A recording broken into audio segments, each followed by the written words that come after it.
All right, and if you would help me welcome to the stage your next comedian, everybody, nice round of applause for Allie Bruener.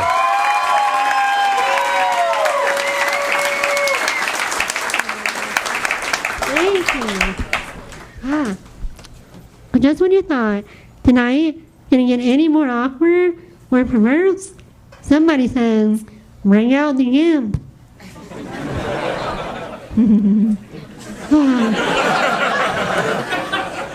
I've realized I am the worst degree of disabled because I'm too crippled to kill myself, but not crippled enough to convince someone else to do it for me.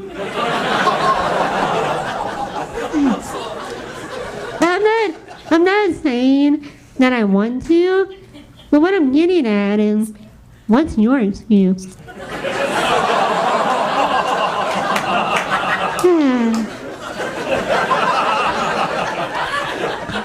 You know, people don't like that I call myself crippled. Then they should use like the polite euphemisms. Like, how gay is that? Side note, I would stop using the word gay in context having nothing to do with homosexuality when y'all stop using the word lame when not pertaining to ambulatory function. But everybody always like to suggest like the words I need to use to call myself. And there was one lady that was like, you're not handicapped, you're handy-capable. Followed by, you're not disabled, you're differently abled. Whereas the cool kids call it disabled. So I should call myself disabled?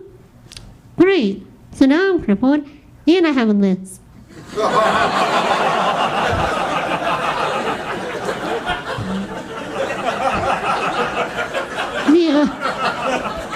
The only people I hate more than that bitch.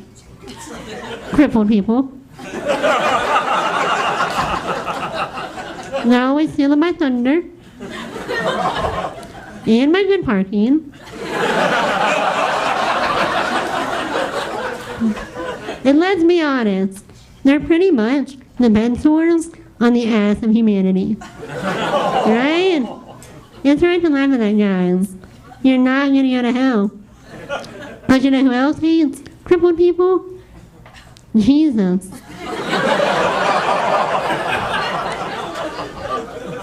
Which is why there's a stairway to heaven.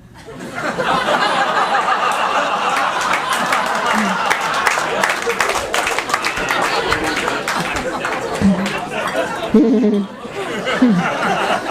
know, I'm fairly certain that the only reason I was born crippled was because God knew I wouldn't be able to resist the urge to become a stripper.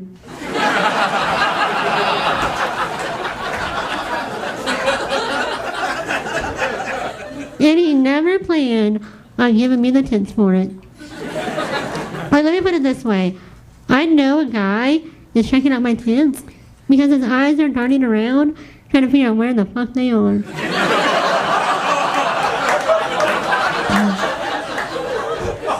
Yes, sir, I saw that.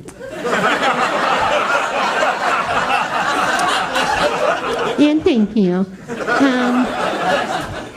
But if I ever follow that dream and become a stripper, I know what my name is going to be.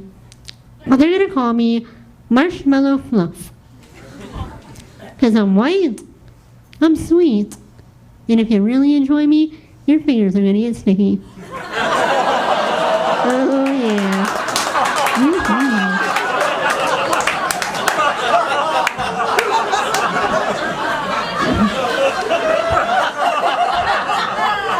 So, my dad's here tonight, guys. Yeah. And he drives me to most of my shows, and people always wonder if it's awkward for him to hear me speak so candidly about sex. And I asked him once, and he said, you know, it's no worse than buying your tampons every month. So naturally I asked, and yeah, but would you buy me condoms if I asked you to? You should have seen the disappointment on his face when he said, hell no. What kind of father do you think I am? I'd grab him out of my nightstand.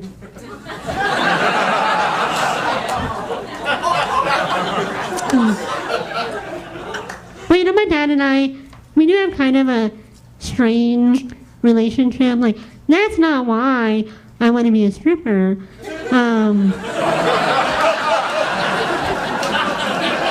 But it's kind of like more in the sense that we're kind of more like bros. Because I can be like, yo, Pops, you're kind of being a cock block. And he'll walk the fuck away. After a solid high five to me and the guy I'm about to bang. Which is why Dad is a horrible wingman. Nobody wants to high five the father of the broad they're about to bone. Especially when they find out who has supplied the condoms. But seriously, if you see my dad tonight, ask him for one. You will not be disappointed. I gotta ask this. Does anybody have a cripple fetish? I'm glad you thought that was a joke. Try to find out how likely it is that I'm gonna leave tonight. Not looking so good, but you know, I said that at a show once, and I had a lady come up to me afterwards, and she was like, "I don't think it's great that you joke about sex, like you actually know what you're talking about." Yeah. So I fucked her husband.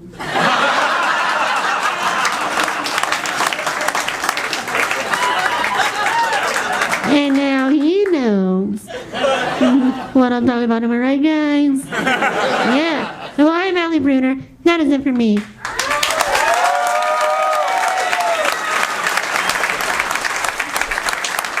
Allie Bruener, everybody. Another round of applause for Allie.